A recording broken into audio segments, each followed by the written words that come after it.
মাইরেজ কারা কারা সঠিক বলবেন, নাম বলবেন। এই জন্য আমি মামলা দেবো আমি নিজে। মারে হচ্ছে আপনার মাঝে ধরতে ঘন্টাখানি পরে ধরেন মাঝেদের লোকজন আসে মাঝে নিজে শহর আসে তো ভাঙচুর মাঝের গোড়ানি করে। না, আপনার সরাসরি যারা মারে তাদের নাম আমি বলবেন। বলি স্পটে ছিল বাদশাহ, বাদশাহ, শহীদ, শহীদ, করস, পরশ, করস, হ্যাঁ?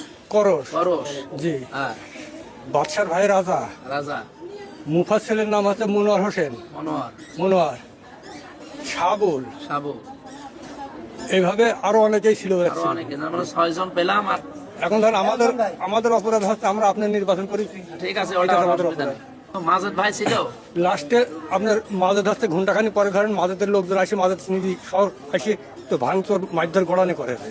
মানে উনি নিজে ভেঙেছে। হ্যাঁ, ঠিক আছে, এলাকার কিছুই থুইনি, আপনি যাই দেখেন আমার এলাকায় কিছুই নাই। না আন্দাজে কাউকে বিপদে না ফেলা যাবে না। না, এটা আন্দাজের কথা না তো। এখন মাজেদ ভাই নিজে আইএসের সাথে ওনার লোকজন নিয়ে আইএসে এসে হ্যাঁ। ভেঙেছে, আপনি দেখেছেন? হ্যাঁ। ঠিক আছে, আর কি? এখন ধর আমাদের অপরাধ হচ্ছে আমরা আপনার নির্বাচন করেছি, ঠিক আছে, ওটা এটা আমার আমাদের অসুবিধা অপরাধ। নেই। এই কয়জনে আপনি দেখেছেন চোখে, এবং এরাই নিজেরা ভাঙাভাঙি করেছে। আমি তারাবির নামাজ পড়িয়ে বাড়িতে আসছি, আমার পাশে পুকুর আছে, পুকুরি কর্নারে রোডের উপর আসছি, আর আমি দেখছি ওরা দৌড়ে আসছে, অন্ধকার কারা তাতে জাননি, আর সেই এলো পাতারি ভাবে কোপ, এটা সব পিছনে কোপ, সব পিছনের দিকে। হ্যাঁ, এগুলো সব তুলে না তো। আমার সামনে কোনো কোপ আছে নাকি? এই হাটের পরে এই কোপটা পিছনে, এই কোপ পিছনে, আমার তো লাস্টে বাজছে 5 জন।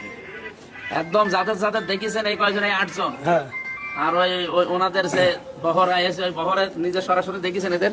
শহরের লোক অনেকেই ছিল, কিন্তু রাত্রের অন্ধকার আমি বলতে পারবো না, নাম বলতে পারবো না। ব্যাপারটা একবার খেয়াল করে দেখছেন? আমিরে হামজা এমপি সাহেব বারবার জিজ্ঞেস করতেছে কারা মারছে, আপনি নিজ চোখে দেখছেন কিনা, সত্যি বলতেছেন কিনা, আন্তাজে কারোর নাম বলতেছেন কিনা, কনফার্ম কিনা, বারবার কেন জিজ্ঞেস করতেছে? কারণ ওই যে একটা কথা আছে না, যে লক্ষ দোষী পার পেয়ে যাক, একজন নির্দোষী মানুষ যেন কখনোই জেল না খাটে, বিপদে না পড়ে, সাজা না পায়, এই কারণে বারবার জিজ্ঞেস করতেছে। এবার অন্তত বাংলাদেশের যত মানুষ এই ভিডিওটা দেখতেছেন, অন্তত এই জিনিসটা ফিল করতে পারতেছেন যে ইসলামিক লাইনের মানুষ যখন নেতা হয়, এমপি হয়, সমাজসেবার কাজ হাতে পায়, তখন বিচার এইভাবে আলিফের মতো সোজা হয়। এই জিনিসটা আমির হামজা প্রমাণ করে দিল একদম স্পষ্ট লাইভে, চুরি চোখটামি কোনো আড়ালে ফিসফাস কথা নয়।